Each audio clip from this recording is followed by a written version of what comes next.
సంగారెడ్డి జిల్లా బోరుపట్ల గ్రామంలోని ఎటిటోరియా యూనిట్ 1 పరిశ్రమలో శనివారం రాత్రి అగ్ని ప్రమాదం చోటు చేసుకుంది.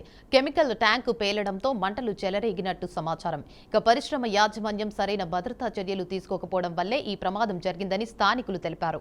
భద్రతా లోపాల కారణంగానే మంటలు చెలరేగాయన్నారు.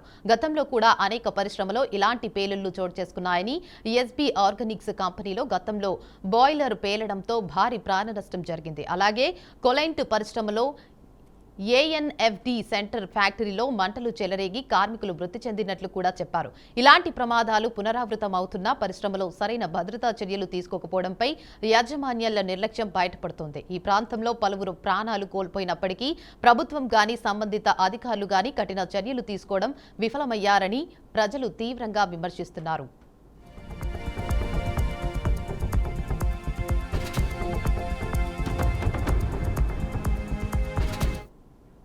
ఇదే అంశంపై మరింత సమాచారాన్ని మా ప్రతినిధి బాసిత్ అందిస్తారు. చెప్పండి బాసిత్, అప్డేట్స్ ఏంటి? దేవిక బోరపట్ల గ్రామంలో గల ఎపిటోరియా యూనిట్ 1 పరిశ్రమలో రాత్రి అగ్ని ప్రమాదం చోటు చేసుకుందని సమాచారం అందింది. కెమికల్ ట్యాంక్ మంటలు చెలరేగినట్టు విశ్వసనీయ సమాచారం. దీనికి లోనికి ఎవరికి అనుమతించని ఈ పరిశ్రమ వల్ల ఎలాంటి వార్తలు బయటికి రాలేకపోవడంతో స్థానికులే వీడియోలు తీసి పంపించడం జరుగుతుంది. ఈ చెలరేగిన మంటలు ట్యాంక్ పేలి జరిగాయా లేకపోతే డ్రమ్ములు పేలాయా అని చెప్పి దాని మీద పూర్తి సమాచారం రావాల్సింది. ప్రస్తుతం అయితే అది భద్రతా లోపాల కారణంగానే ఈ మంటలు చెరిగినట్టు స్థానికులు కూడా తెలపడం జరుగుతుంది. ఈ ప్రాంతంలో చెలరేగిన మంటలను ఎలాంటి మంటలు కెమికల్ వాసనతో దుర్వాసనతో రావడంతో స్థానికులంతా నివ్వెరపోయారు. ఈ అర్ధరాత్రి పేలడంతో ఇలాంటి పేలుడు సంభవించాయి. ఇదంతా భద్రతా లోపం వల్ల జరుగుతున్నాయి. ఎక్కడ చూసినా అని జిల్లా వ్యాప్తంగా, సంగారెడ్డి జిల్లా వ్యాప్తంగా పారిశ్రామిక వాడల్లో ఎక్కడో ఏదో చోట రోజుకు అగ్ని ప్రమాదం చోటు చేసుకున్నా అని అగ్ని ప్రమాదం మీద ఎలాంటి భద్రత లేదు, దాని మీద అధికారులకు కూడా పర్యవేక్షణ లేకపోవడం వల్లనే ఇలాంటి చోటు చేసుకుంటున్నాయి. దీనివల్ల ఎక్కడ పేలినా కానీ జనం చాలా భయానికి గురవుతున్నారు. ఈ మధ్య జరిగిన అయితే అగ్ని ప్రమాదాలు ఉన్నాయో అందులో చనిపోయిన వారి సంఖ్య పెరుగుతుండడంతో ఆ కార్మిక లోకం కూడా బాగా భద్రతా లోపాల వల్ల భయపడుతున్నది. పరిశ్రమలో పనిచేయాలన్నా వాళ్ళు పరిశ్రమలోకి వెళ్ళి ఏ టైంలో మనం తిరిగి వస్తామా అని చెప్పి కూడా వాళ్ళు నివ్వెరపోతున్నారు. ప్రస్తుతం అయితే వాళ్ళ కుటుంబ సభ్యులు కూడా దాని మీద చాలా ఇబ్బందిగా ఫీల్ అవుతున్నారు. ఈ ప్రస్తుతం ఈ నర్సాపూర్ పరిశ్రమ ప్రాంతంలో ఎస్బీ ఆర్గానిక్స్ కంపెనీలో భారీ పేలుడు సంభవించి ప్రాణ నష్టం కూడా జరిగింది. కోలెంట్ పరిశ్రమలో కూడా ఎన్ఎస్ఎఫ్డి సెంటర్ లో కూడా మంటలు చెలరేగి కార్మికులు చనిపోయిన ఘటన జరిగిన సమాచారం ఉంది. అయినా కూడా పరిశ్రమలో భద్రతా చర్యలు తీసుకోవడం యాజమాన్య నిర్లక్ష్యం వహిస్తున్నట్టు సమాచారం.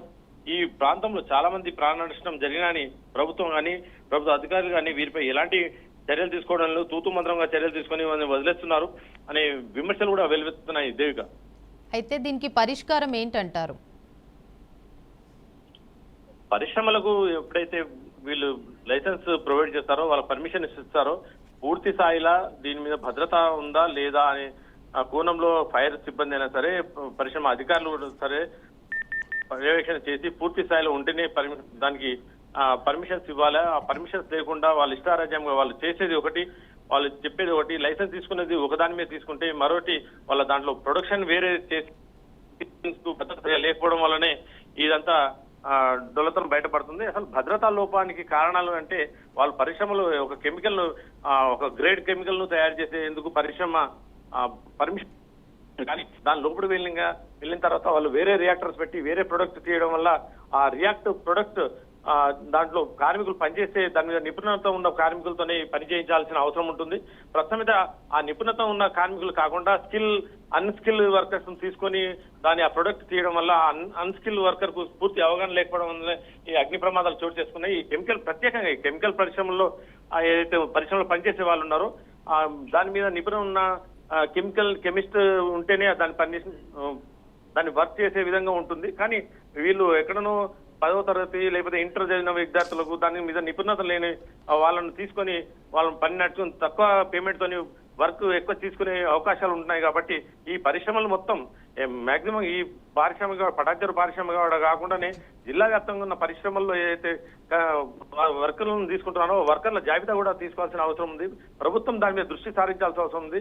ఎక్కడి నుంచో ఛత్తీస్గఢ్, ఉత్తరాఖండ్, అక్కడి నుంచి వేరే బీహార్ నుంచి రాష్ట్రం నుంచి తీసుకొచ్చిన కార్మికులను తీసుకొచ్చి వాళ్ళకు స్కిల్ లేకున్నా అని వాళ్ళతో పని చేయించుకొని ఒక సూపర్వైజర్ తోని అంతా పని పూర్తి చేసుకునే అవకాశం కనిపిస్తున్నాయి. ప్రస్తుతం అయితే ఈ పరిశ్రమ ఫస్ట్ లైసెన్స్ తీసుకున్నారు, లైసెన్స్ కు తగ్గట్టుగా చేర్చుకున్నారా లేదా అని కూడా అధికారులు దాని మీద చూడాల్సిన అవసరం ఉంది. దేవిక.